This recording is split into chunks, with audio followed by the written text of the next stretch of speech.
Hello, everybody, and welcome back to another episode of the Easy Peasy Books podcast. And today is a solo episode. And what I wanted to talk about is podcast guesting, because I think this is one of the most underutilized marketing strategies that you can use to promote your book. And the nice thing is this is a free way. You don't have to take out ads. You don't have to do anything fancy. Podcast guesting is free. If you run into somebody who's going to charge you, I suggest you run the other way, because there's just way too many people that are looking for good quality guests. And you should be there showing up and raising your hand and saying you want to be a guest on someone's show. So I'm going to walk you through today, not everything you need to know. I'm going to start off with basically how to set yourself up as a guest, how to get on a show in the first place. In other episodes, I'll go into what to do once you're a guest, and, how to leverage it afterwards and all those other things. But that would be too much for one episode. So I'm just going to start today with how to get those guest appearances in the first place. I'm going to talk from my own personal experience.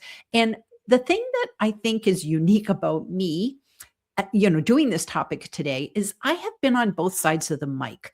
I have been on dozens and dozens of podcasts as a guest. And I'm on my second podcast here. So between my first one, which was the first one was called LinkedIn Easy Peasy. And this one, Easy Peasy Books podcast, I've done almost 250 shows as a host, let alone the dozens of guest appearances I've had. So I know what it's like to be in your shoes, wanting to be a guest, but I also know what it's like to be the host and what I've seen people do wrong. So I'm hoping that if I speak from my heart today, I can give you some advice that you'll go, oh, I needed to hear this. And now I know what I've not been doing right in the first place. Or maybe you kind of went, ooh, this is something that's kind of scary for me. I'm hoping to give you that confidence. So first of all, why do we want to do this? Okay, the nice thing about podcasts is that podcasts are usually evergreen, which means that if you did a podcast several years ago, it's probably still living out there on the interweb somewhere. It doesn't expire.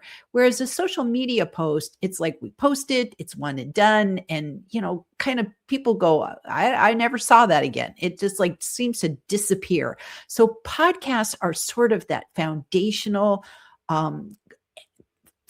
evergreen content that stays out there and may be good for you for another book down the road. So I really say, podcast can help promote your book today, but it can also be used to do some great stuff tomorrow. So you want to keep track of all those podcasts. So the other thing is that podcasts are, essentially, if you've written a book, so I'll just grab one of my books right here. Here we go. Here's one I wrote, Stand Out in Your Job Search with Video. If you have written a book, then that book is like your ticket. It's like Willy Wonka. It's your golden ticket that you can now leverage and say, hey, I have some expertise that is, and I've thought it all through enough to like put it all into a book format. And that is an advantage. So kind of think of your book as that like golden ticket that will help get you on more shows. So if you've got a book, it helps promote the book, but it's also sort of like the key that opens the door to get you into the podcast in the first place. So just wanted you to kind of think about that. So let me just start off with number one. Why is podcast guesting a must? So the short answer is because you are leveraging the host's audience. Essentially what you're doing is you're borrowing their audience for a short amount of time. So being a guest on a podcast allows you actually to get in front of people who don't know you yet. So that's like a whole new audience for you, which is really, really exciting. But the important thing is that they're already the listeners of that podcast, they already have a rapport with your host. So they already feel comfortable with that host. That's why they tune in each week. And that host has already built the know and the like and the trust. And so when you go on their show, it's essentially like they're transferring that feeling to the guest. So people are like, oh, she or he has already been vetted by the host. Otherwise, why would the host even have them come on the show?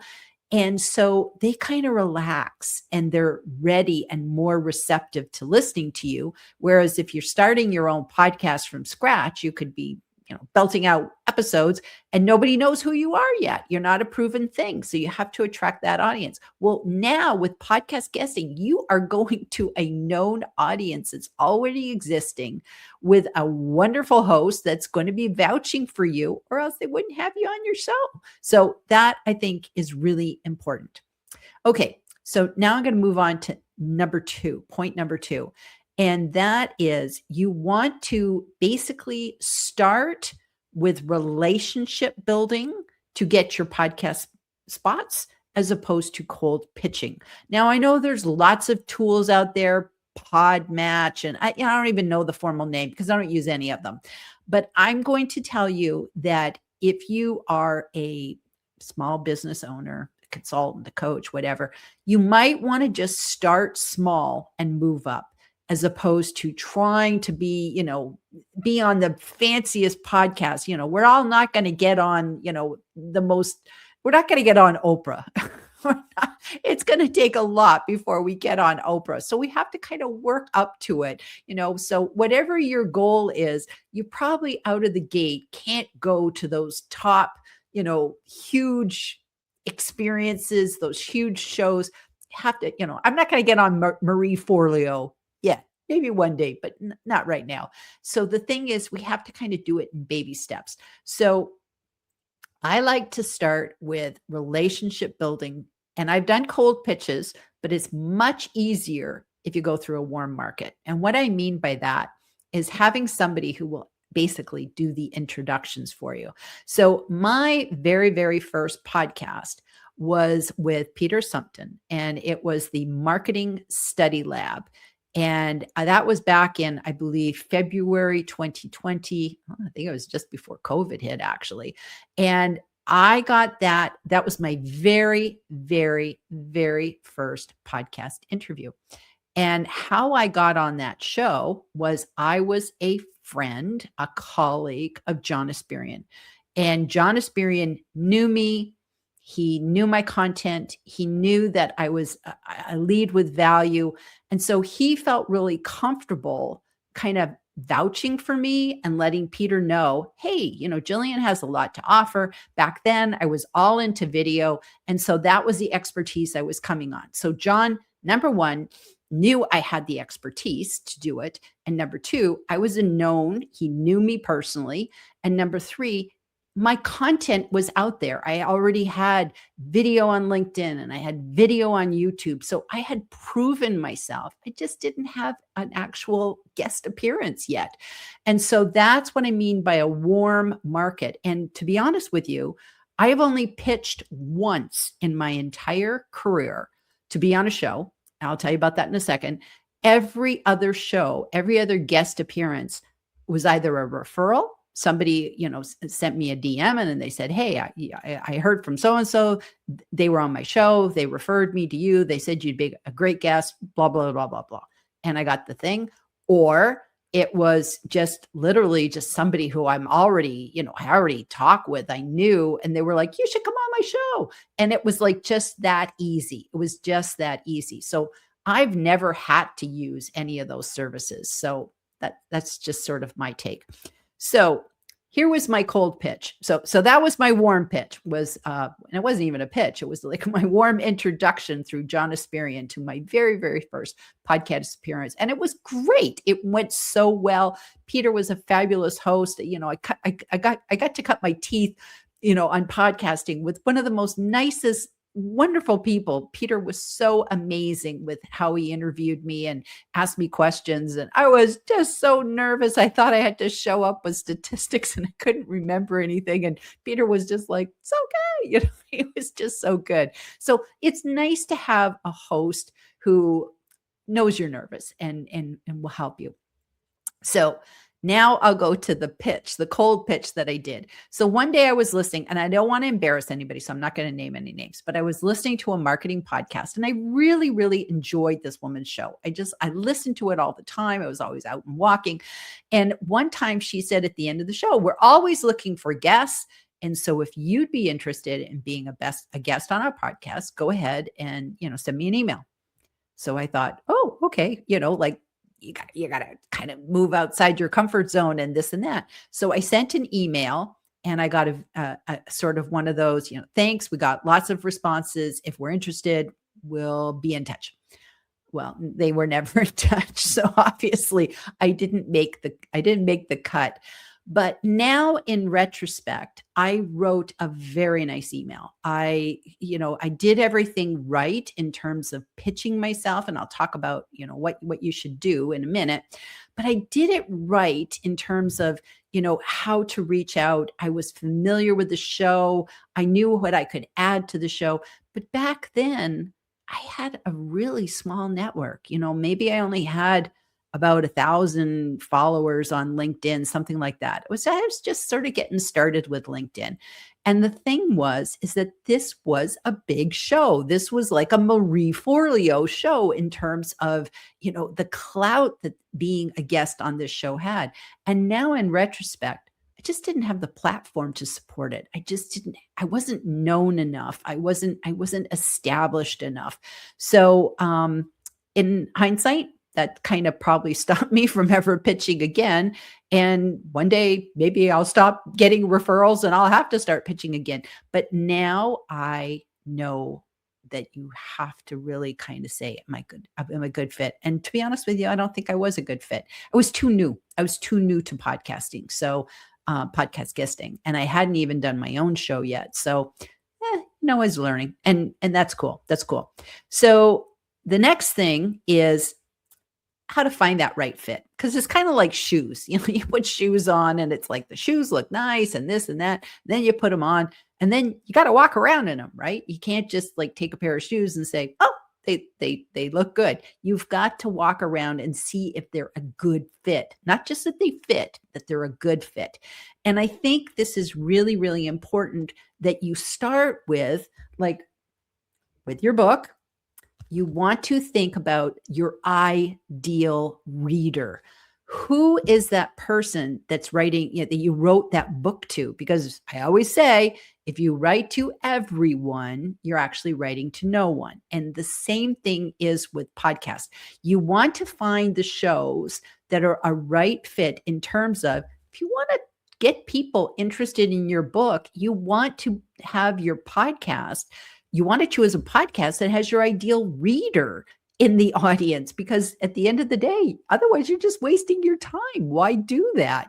So it needs to be your ideal reader, the ideal person that you want to work with in your business, those type of things. So that get really, really clear.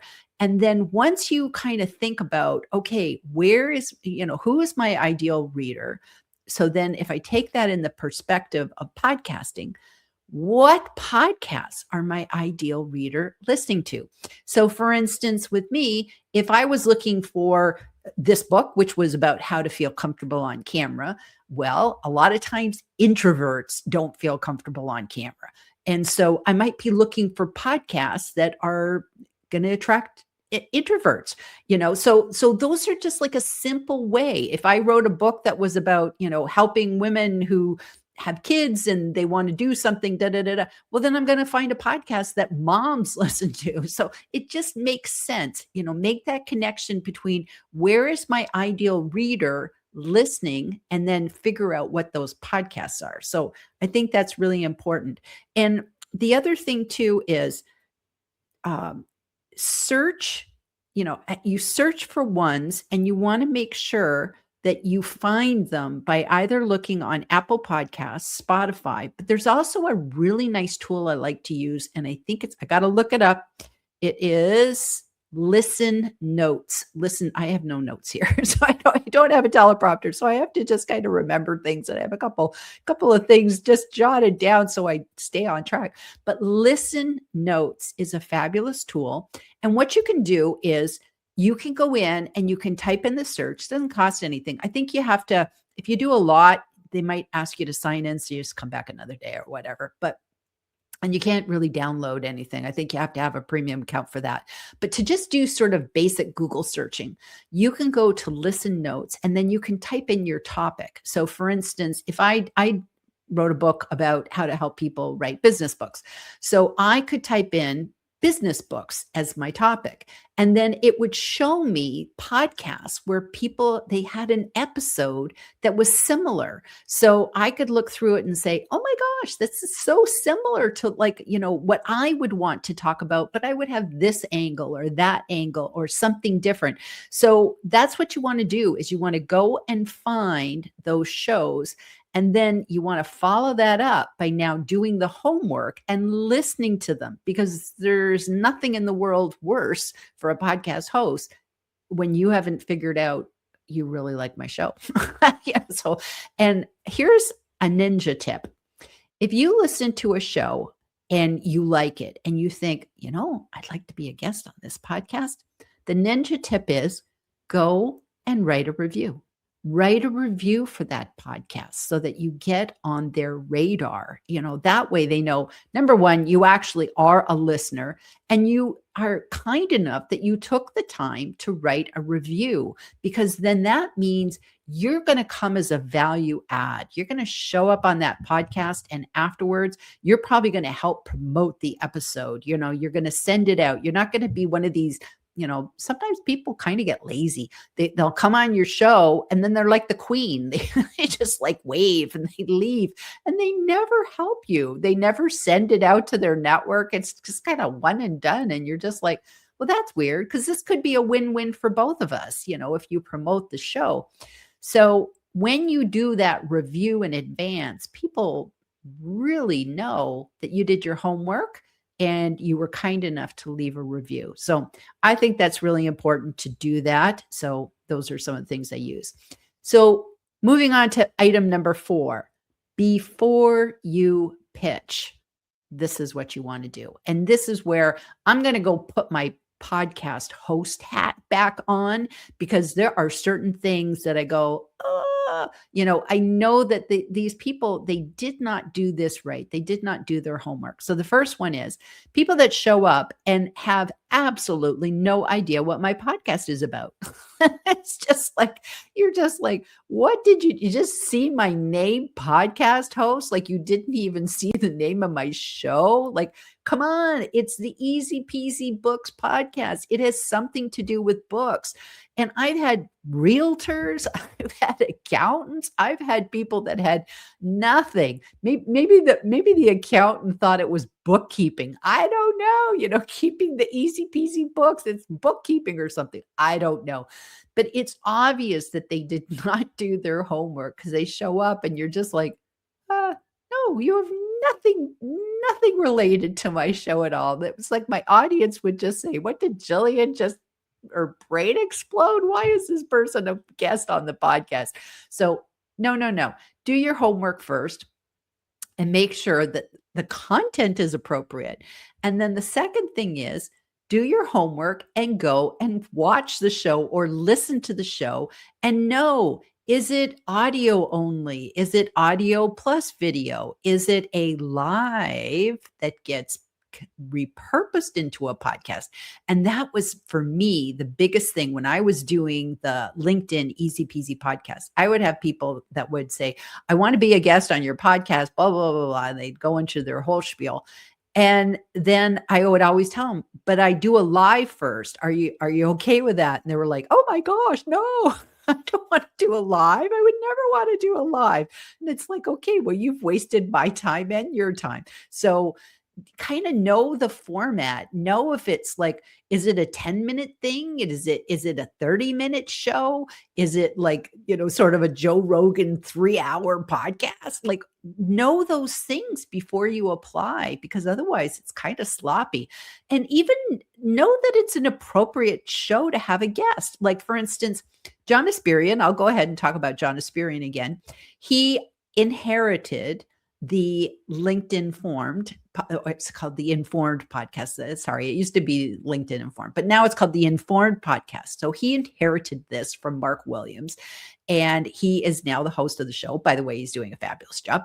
And with John, he does not ever have guests. I think occasionally he might, if it has something to do, but it's not a traditional, oh yeah, every week we have a guest. I kind of go on and off. It's like I have more me and a guest and then some solo with me, but John is pretty much all solo. So for somebody to go and just pitch, that they wanted to be a guest on his show, he'd be like, well, obviously you're not listening to my show, because I always talk about the mailbag, the post bag, and all these kind of things. And you obviously know nothing about this. So you don't really know how my show works. So really knowing those things is so, so important. And then also too, you want to think about, well, what are some topics? Like what are the topics? Because I'll give you a clue. People aren't going to just say, sure, come on my podcast and pitch your book. Like, we're not going to spend 30 minutes just talking about nothing but your book. There has to be something for the audience. So you have to think in terms of like the lessons learned. What did I learn along the way? So on a recent podcast, I had the wonderful Sherry Berry come on the show, and we talked about her book, It's Your Turn. But the angle we took was talking about her recording the audiobook. And that was so valuable. People loved this episode because we got to be in Sherry's shoes. We got to see what was involved with actually taking a book and turning it into an audio asset. What was her journey? How did she do that? What were the questions? How did she vet people? It was such an informative episode. And if you didn't listen to it, go listen to it after this one's done. So I think that's really important. And then the last thing is, have proof, proof of life, proof that you can do it, because I want to make sure as a host that if I say yes, you're not going to come on my show and like I ask you a question and you just go, yes, no. Like, I want it to be a conversation. So I want to know that you're comfortable answering questions. Are you comfortable? Like, you don't get to come with a script. So you have to be able to have their talking points and know when to stop talking and when to start talking. These things are all important. And so if you don't have any guest appearances, and if you do, give the podcast host some links that they can go and look. I think John Asperian, he once wrote an article about podcasting, and I think he even talked about making a podcast like speaker reel, so to speak. So you could take some snippets of your podcast appearances and put them all together in a little podcast reels, a highlight reel. So that would actually be kind of good. And I've done that for live streaming, where I've done like a highlight reel, and that's also a really good idea. So having that proof that you can be on a show, you do know what you're talking about, you're comfortable in this kind of environment is good. And if you don't have those yet because you're starting out, do what I did. It's like I just showed Peter, here's a couple of videos I did on LinkedIn, and here's my YouTube page where he could see all of my videos, and I gave him the links, but I made it easy for him. And that's what's really important. You just really want to make it easy for people. Then the last thing is you also want to have a media kit. Now, it doesn't have to be fancy. It could just be a Google Doc. It could be a Word document. But basically, you want to say, you want a one-liner of like who you are, what you do, who you serve, all those basic things, so that people can quickly get an idea of, who's your audience? Who do you work with? How do you help them? And that's important to have. And a lot of shows, I don't do this, but a lot of shows will actually make you fill out a Google Doc, and they'll ask you questions. So having all these things in a one pager or a media kit just saves your time. So another thing you'll want in that, one pager is a bio. You want to have a bio that maybe is a longer one that they could use for, putting together their show notes and all that sort of thing. So a bio is good, but also make a short bio and a long bio. And the short bio would be so that they could just like introduce you. I make my guests work. I make my guests work. They have to introduce themselves. But some podcast hosts, they like to kind of read it and be able to, just announce who you are. So go ahead and have that short bio and make it so, you want to put this in the third person so that the host is not saying me. You want them to say, Gillian Whitney is, a business book coach and author visibility strategist and blah, blah, blah. You just want to have it that they can quickly just read it through. So that's important to have. And then, like I said, if there is some sort of application to be on their show, you can just copy it, copy, and paste it. And then think of some sample questions or sample topics, have those in your one pager as well. You also want to have a photo. I recommend you have a photo that's similar to your other social channels so that people, if you use your LinkedIn profile photo, that's what I use for everybody on my podcast. That way people immediately get to LinkedIn and they can find these people. So that's one thing, but you want it to be good quality, not blurry. It should be, good resolution and all that good stuff. So that's what you want to have. And then the last but not least, a list of contacts. So, your email address, your website, you want to have, the different social channels. What's your YouTube channel? What's your LinkedIn URL? Maybe you're on Instagram, Substack, all these other places, have all that together in that one pager. So it's kind of your master list that you will use over and over again. Okay. So moving on to point number 5, what to not do when you're on a podcast. And what you don't want to do is, number 1, pitch without listening to the show. So I talked about that earlier before with all those accountants and realtors and stuff who continue to, come to me. Too much information. Don't send me all that stuff before I even have decided I want you on my show or not. So don't be sending me, reams and PDFs and stuff because I don't want to work that hard. So, ask for permission, but it really should be once I've decided I want you on my show, I'll tell you what I need. So don't send me unsolicited information.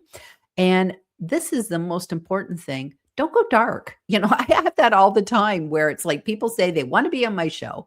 And I say, okay, great. We decide they're a good fit and whatever. I send them the self-scheduling booking link and then they never book. They just disappear. And I don't know what happens. So it's like, it always feels a little awkward. So it's like, either say, you know what? Life got nuts for me right now. I can't do this. Can I circle back with you in a couple months or something like that? But just nobody likes to be ghosted. So that's just sort of one last thing.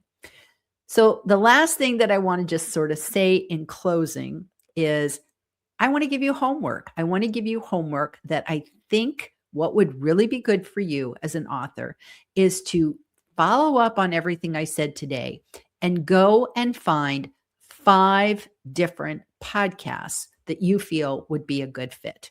And then begin to see, who do I know that maybe has been on the show? That's gold. You go through and you see, oh my gosh, so-and-so, I know them. I could ask them, ask for a referral. So go do that and go through and figure out which ones are a good fit and begin to think about how would I approach them. I like to approach people in, LinkedIn, sending a DM is so much easier than getting an email because sometimes we get in email mode and I get an email and I'm like, pitch, pitch, pitch. And then I'm just like, click, click, click, I'm deleting. But if you send me a LinkedIn DM, I'm much more likely to consider you for my show. So that's how I like to work. So if you see somebody and you like their show, follow them on LinkedIn and then connect with them. Tell them, I've been listening to your podcast. I really enjoy it. It's like if they are posting about their show, be the one in the comments. Be the one in the comments that's just saying, I love this show. This was an awesome episode. Because you know what? Podcast hosts see that. And that's usually how I find people for my show. It's just like, oh my gosh, she's always there in the comments supporting everybody else. I had somebody the other day who approached me and told me, and we're connected now on LinkedIn, and we've never actually met. We've never even had a virtual coffee or anything.